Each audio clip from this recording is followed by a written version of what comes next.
20 की तरफ से ये मतदान किया गया। अच्छा, ये आपको हम इस वक्त एक एग्जिट पोल जो आया है एजेंसी की तरफ से, वो दर्शा रहा है कि 70 में से 37 सीटें बीजेपी को मिलती हुई दिखाई दे रही हैं।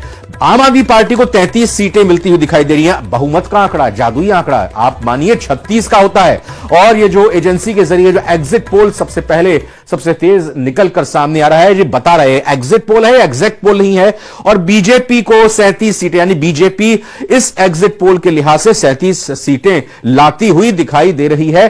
कांग्रेस का इस बार भी खाता नहीं खुलता हुआ दिखाई दे रहा है दिल्ली में। जी हां, तो कांटे का मुकाबला, कांटे की टक्कर बीजेपी और आम आदमी पार्टी में कही जा रही थी। कहा यह भी जा रहा था कि इस बार हो सकता है कांग्रेस की तरफ से खाता खुल जाए, लेकिन अभी तो नतीजा जब आएगा 8 तारीख को, असली तस्वीर तो तभी साफ होगी। एग्जैक्ट जो पोल हुआ है उसका रिजल्ट तो तभी आएगा। लेकिन ये इस बीच जो आप तस्वीर देख रहे हैं, एजेंसी का जो एग्जिट पोल हुआ है उसमें बीजेपी 37 सीटें हासिल करती हुई दिखाई दे रही है। बीजेपी को 37 सीटें से एजेंसी की तरफ से दी गई है। मेट्राइज एजेंसी ने 37 सीटें कहा है बीजेपी को आज इस मतदान के बाद मिलती हुई दिखाई दे रही है। यानी कि बीजेपी की वापसी इस एग्जिट पोल के जरिए अगर हम माने तो हो सकती है। आज मतदान संपन्न हुआ, बारी 8 तारीख की है, इंतजार 8 तारीख का है, लेकिन इससे पहले एग्जिट पोल भी आने शुरू हुए हैं। इन एग्जिट पोल के जरिए अब यह तस्वीर बताई जा रही है कि 70 में से कितनी सीटें किसको मिलती हुई दिखाई दे रही हैं। 33 सीटें, 33 आम आदमी पार्टी को सीटें जाती हुई दिखाई दे रही है। वहीं बीजेपी 37 सीटों में आता हुआ दिखाई दे रहा है। स्टैंड बाई हूं मैं जी। तो इसके साथ ही ये 37 सीटें इस वक्त बीजेपी की आप देख सकते हैं, जहां पर एक तरह से कहा जाए कि लंबे समय के बाद, लंबे वक्त के बाद बीजेपी को ये 37 सीटें यहां पर मिलती हुई दिखाई दे रही हैं, जो कि बहुमत के आंकड़े को क्रॉस कर रही हैं। और ये एग्जिट पोल है, हम बार बार कह रहे हैं ये एग्जिट पोल है, ये एग्जैक्ट पोल नहीं है, एग्जैक्ट पोल नहीं है। और एग्जैक्ट काउंटिंग का नतीजा तो 8 तारीख को आएगा।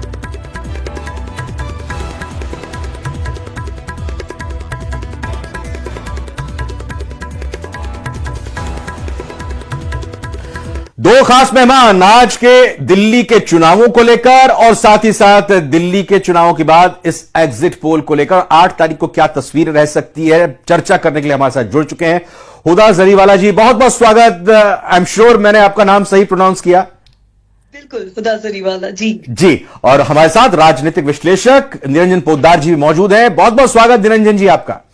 धन्यवाद। ये एग्जिट पोल जो आ रहे हैं हुदा जी, ये तो बीजेपी की लंबे समय के बाद वापसी दिखा रहे हैं, बहुमत मिलता हुआ दिखा रहे हैं।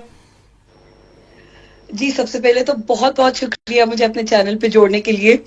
पूरे दिन भर ग्राउंड पे रह के तमाम जगहों पे कई सारी विधानसभाओं का जायजा लेके मैं एटलीस्ट फॉर वन ये सेफली कह सकती हूँ, जैसे कि आपने खुद भी फरमाया कि ये एग्जिट पोल जरा भी एग्जैक्ट पोल्स नहीं है, दूर दूर तक इनफैक्ट नहीं है। Because at the end of the day आम आदमी पार्टी ने बहुत टाइम से ग्राउंड पे काम किया है। उनके पास 10 साल के गिनवाने के लिए काम है, जबकि बीजेपी को आपने देखा बिल्कुल कुछ ही टाइम में हाल फिलहाल में एक्टिव हुई थी। उनके पास ना तो कोई सीएम फेस है, ना कोई मैनिफेस्टो है, ना गिनाने के लिए कोई नीतियां हैं। जबकि ऑन दी अदर हैंड आम आदमी पार्टी ने अपने इतने सालों के काम तो गिनाए, मजीद और कामों में जो बढ़ोतरी की है, मजीद और जनता का भरोसा, प्यार और विश्वास उन्होंने जीता है।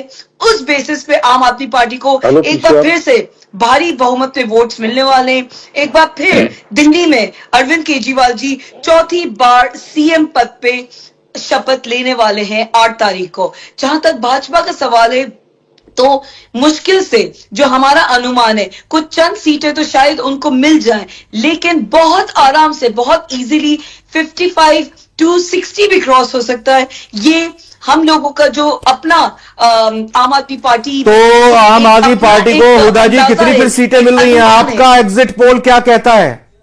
आप ग्राउंड पर गई हैं, आपने एक एक चीज को देखा है, क्या कहता है? इजीली 55 क्रॉस हो रहा है, 60 तक पहुंच सकता है। और अगर जनता का हमें इतना ज्यादा विश्वास मिल रहा है तो आराम से 60 क्रॉस। मैं रीजन पूछूंगा, लेकिन जरा निरंजन पोद्दार जैसे भी जान लेता हूं। देखिए थोड़ा और ब्रेकअप आया निकलकर, ये 32 से 37 की रेंज आम आदमी पार्टी के लिए एजेंसी का जो सर्वे है एग्जिट पोल का निरंजन जी, और 35 से 40 बीजेपी का, यानी बिल्कुल दोनों ही पार्टी इर्द गिर्द ही दिखाई दे रही है, लेकिन बीजेपी को थोड़ी बढ़त 35 से 40 में और 32 से 37 में आम आदमी पार्टी पीछे। देखिए रविंद्र जी, निश्चित रूप से जिस तरीके से दिल्ली विधानसभा का चुनाव हुआ है और पिछले एक महीने के अंदर आपने देखा होगा कि अरविंद केजरीवाल और आम आदमी पार्टी की जो तमाम जो टीम है या इनके जो थिंक टैंक है, वो लगातार जिस तरीके से गोल पोस्ट बदलते हुए दिखाई दे रहे थे। और ऐसी ऐसी बयानबाजी जो जिसको कहते हैं दूर दूर तक आदमी के सर के टकराएगी भी नहीं, सर के चिपकना तो अलग बात है। ऐसी ऐसी बयानबाजी जो ये लेकर के आ रहे थे, कहीं ना कहीं इससे पहले ही ये पूर्वानुमान हो चुका था कि इस बार जो है दिल्ली की फिजा बदली हुई है। और जिस तरीके से आपका मैट्रिक्स का जो आप एग्जिट पोल दिखा रहे हैं रविंद्र जी, देखिए मेरा अनुमान तो यह है कि भारतीय जनता पार्टी इससे बहुत ज्यादा बढ़िया करके निकलेगी। और उसका कारण तो कह रही है वो ग्राउंड पर गई है, अगर जनता का सपोर्ट रहा तो 60 प्लस भी हो जाएगा, 50 से ऊपर तो आराम से मानकर चल रही है आम आदमी पार्टी के फेवर में। देखिए रविंद्र जी, सबसे पहले तो एक चीज देखिए, 2015 का विधानसभा चुनाव देखिए या 2020 का विधानसभा चुनाव देखिए, जो अरविंद केजरीवाल जी स्वयं के मुंह से 70 की 70 सीटें कहा करते थे, वो अरविंद केजरीवाल लेकिन 67 सीटें कम होती हैं क्या? 70 में अगर 67 सीटें आई, 62 सीटें आई, कम होती हैं क्या सर? मैं दूसरी बात कह रहा हूं, वो अरविंद केजरीवाल जी स्वयं इस बार 55 सीटें अपने आप को दे रहे थे, यानी कि उन्होंने स्वयं से 15 सीटें घटा दी। तो आप ये मान के चलिए कि नहीं, अगर उस गणित को भी देखें, करना चालू कर नहीं, अगर उस गणित को भी देखें, 70 सीट तब कहते थे, 67 आई, 62-61 सीट आई, और फिर अगर 55 कह रहे हैं तो 2-4 कम होंगी उनके उस गणित के हिसाब से, उनके दावे के हिसाब से। ऐसा है रविंद्र जी, देखिए समय समय का फर्क है। मैं आपको बताना चाह रहा हूं किस तरीके से, जिस तरीके से 2015 के अंदर अरविंद केजरीवाल जी 49 दिन की सरकार चला करके आए, तो वो वैगनार में घूमना, मफलर लपेटना, और जिस तरीके से अरविंद केजरीवाल जी एक वो जो नायक फिल्म का जो हीरो था अनिल कपूर, उसका जिस तरीके से कॉपी करने का प्रयास करना, जनता क्या, मैं उस समय आम जनता की बात छोड़िए, जो राजनीतिक नायक फिल्म के हीरो अनिल कपूर लगते थे। मैं कंप्लीट कर दूं रविंद्र जी, 20 सेकंड और दीजिएगा।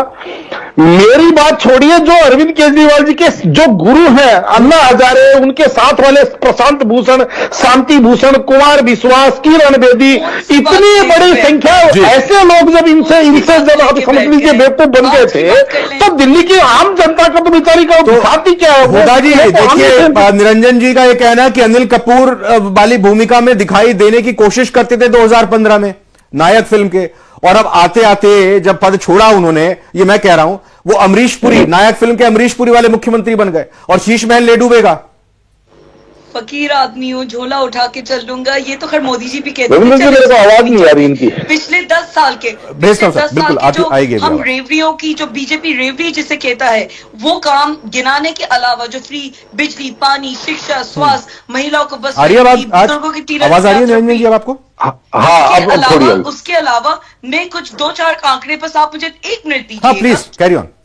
38 फ्लाईओवर्स, 10,000 किलोमीटर से ज्यादा नई सड़कें, 450 किलोमीटर की मेट्रो लाइन में बढ़ोतरी, 22,700 new classrooms, 4,800 water lines, 4 lakh street lights, 3 lakh. Ma'am ये तो फिर लिस्ट बहुत लंबी हो जाएगी, लेकिन ये बताइए फिर ये आम आदमी पार्टी के नेता ये क्यों कहते रहते हैं कि हमें तो काम ही नहीं करने देती बीजेपी, हमें तो एलजी ने काम नहीं करने दिया। आप कह रहे हैं इतनी लिस्ट बिना काम किए। एलजी से लड़ झगड़ के, एलजी से अपने काम करवाना आम आदमी पार्टी को आता है। अगर कोई सरकार सही में भाजपा के सामने खड़े रह के आंख में आंख डाल के अगर काम, अच्छा प्यार मोहब्बत से नहीं, लड़ झगड़ के काम कराना आता है। बिल्कुल काम हुए नहीं है। आप बताइए दिल्ली में काम हुए नहीं है। आप किसी सरकारी स्कूल में चले जाएं, ओपन चैलेंज है अरविंद जी का, किसी भी स्कूल में आप जाके देख ले, सरकारी स्कूल में आपको कोई कमी नहीं नजर आएगी। काम के बेसिस पे उस शख्स ने वोट मांगा है। एक अकेला सीएम जो सीएम के पद से उतरने की हिम्मत रखता है ये बोल के कि जनता मुझे फिर से आशीर्वाद देगी तो फिर मैं सीएम पद पे बैठूंगा। निरंजन जी, काम के दम पर आम आदमी पार्टी की सरकार आ रही है। देखिए रविंद्र जी, हाथ टंडन को आज सीखा, पढ़े लिखे को फारसी क्या। आपके सामने 3 दिन बाद में 8 तारीख को सारे के सारे परिणाम आपके सामने आ जाएंगे। उसके बाद में इनसे निवेदन है, बल्कि ये जो बैठी हुई है मोहतरमा और इनकी जो पार्टी, उनसे निवेदन है कि जिस तरीके से आज दिल्ली पुलिस को ये गुंडा कह रही थी, जिस तरीके से दिल्ली पुलिस को भारतीय जनता पार्टी की एजेंट बता रही थी, उसके बाद में चुनाव आयोग और ईवीएम के ऊपर जाना भी इनका बाकी है। अभी तो रविंद्र जी, अभी तो ये शुरुआत है। आपको मैं एक चीज बताना चाह रहा हूं, साफ पैसे कौन पैसे बांट रहा है रविंद्र जी? ये तो सरेआम दिख रहा है ना। तो आज अब आतिशी का पीए जब 5 लाख रुपए के साथ पकड़ा गया, उसकी कोई चर्चा नहीं कर रही है ये, और ये हर किसी को पकड़ करके ये गुंडा वो गुंडा।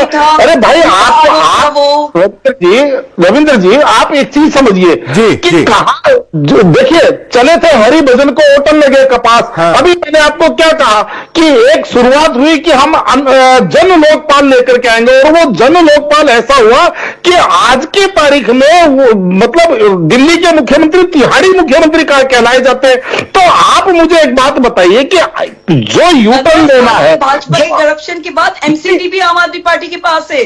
तो नहीं, अगर तिहाड़ी मुख्यमंत्री के जमानत तो मिल गई ना फिर।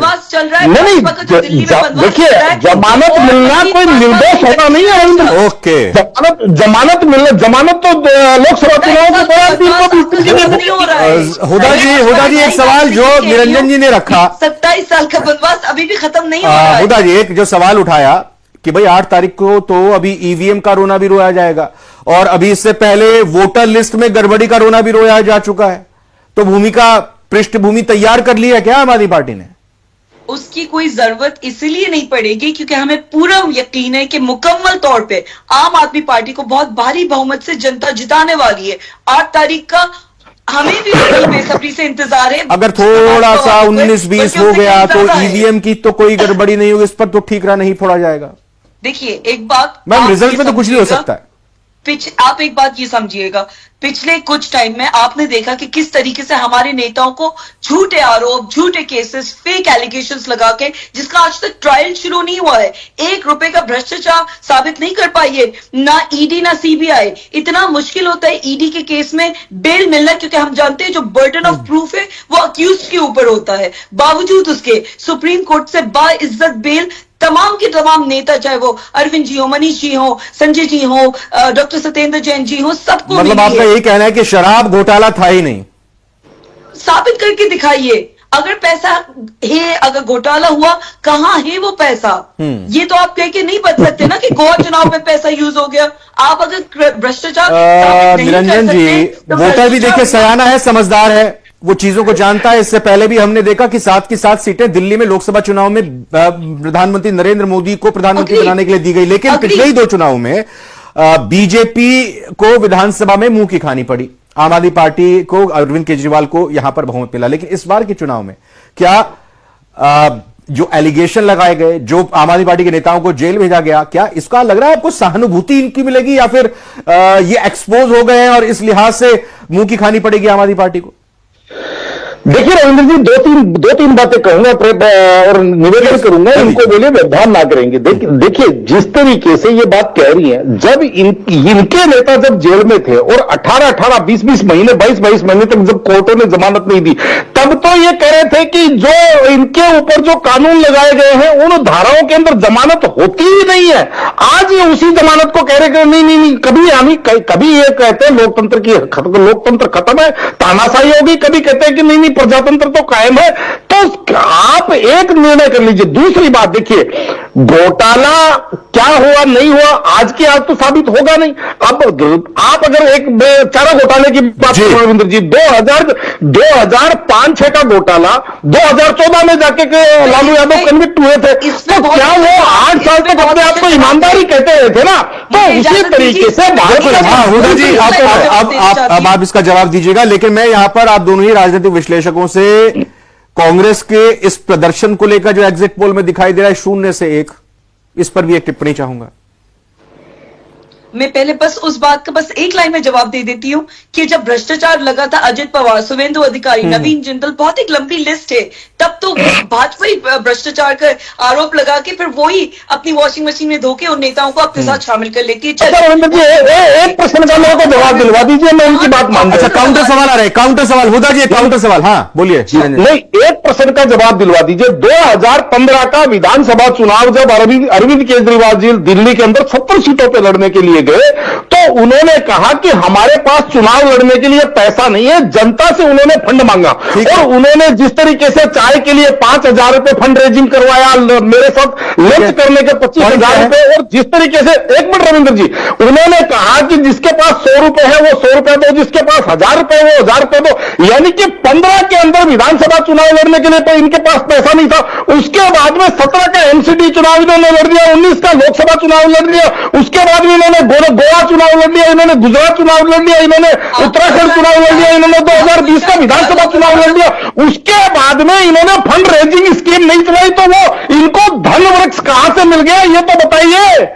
वो धन वृक्ष कहां से मिल गया आपको? वो मिलिट्री कहां से बन गई जो 2015 में आपके पास नहीं थी? 2015 के बाद में लगातार जवाब ले रहे हैं। हुआ हुदा जी, आप मुझे ये बताइए कि अभी भी पब्लिक फंड रेजिंग के लिए खुद आतिशी जी जो सिटिंग चीफ मिनिस्टर हैं दिल्ली की फिलहाल के लिए, उन्होंने अपने चुनाव के लिए फंड रेजिंग की अपील करी थी। फंड रेजिंग की अपील इस दफा भी हुई है। हमारे जो दिल्ली में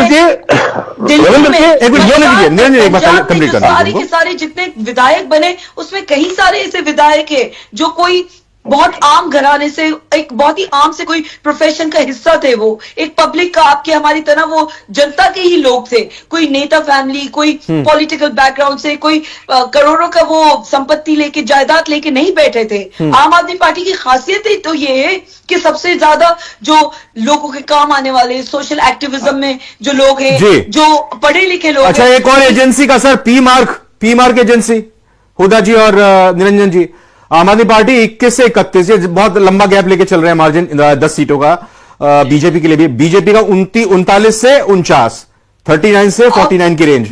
और आप ये देखिएगा 8 तारीख को जिस तरीके से हमने देखा है कि ट्रेंड है कि ये सारे जो एग्जिट पोल्स के जो ओनर्स है वो चैनल पे बैठ के किस तरह से रोना धोना भी करने लगते हैं। अब तो ये भी ट्रेंड बन चुका है। आप देखिए 8 तारीख को ये सब भी होने वाला है। निरंजन जी, एक कमेंट इस पर भी जल्दी से, ये जो और पीछे कर दिया इस एजेंसी ने, पी मार्क ने, आम आदमी पार्टी। रविंद्र जी, इसके ऊपर कमेंट बाद में, पहले इन्होंने जो आतिशी जी का जो फंड रेजिंग का आज इस बार भी ड्रामा चला उसकी पोल खोलता हूं। 58 लाख रुपए की उनके पास एफडी है। उन्होंने जो उन्होंने हल्फनामा दायर किया है चुनाव आयोग में, उसमें 58 लाख रुपए की एफडी बताई है। जिस व्यक्ति के पास 58 लाख रुपए की एफडी है वो जनता से कह रहा है मेरे पास पैसा नहीं है चुनाव लड़ने के लिए, लड़ेगा क्या? ये कॉन्स्टिट्यूशनल है, ठीक है। अच्छा, ये चर्चा जोरदार है, और भी एजेंसीज के आने वाले हैं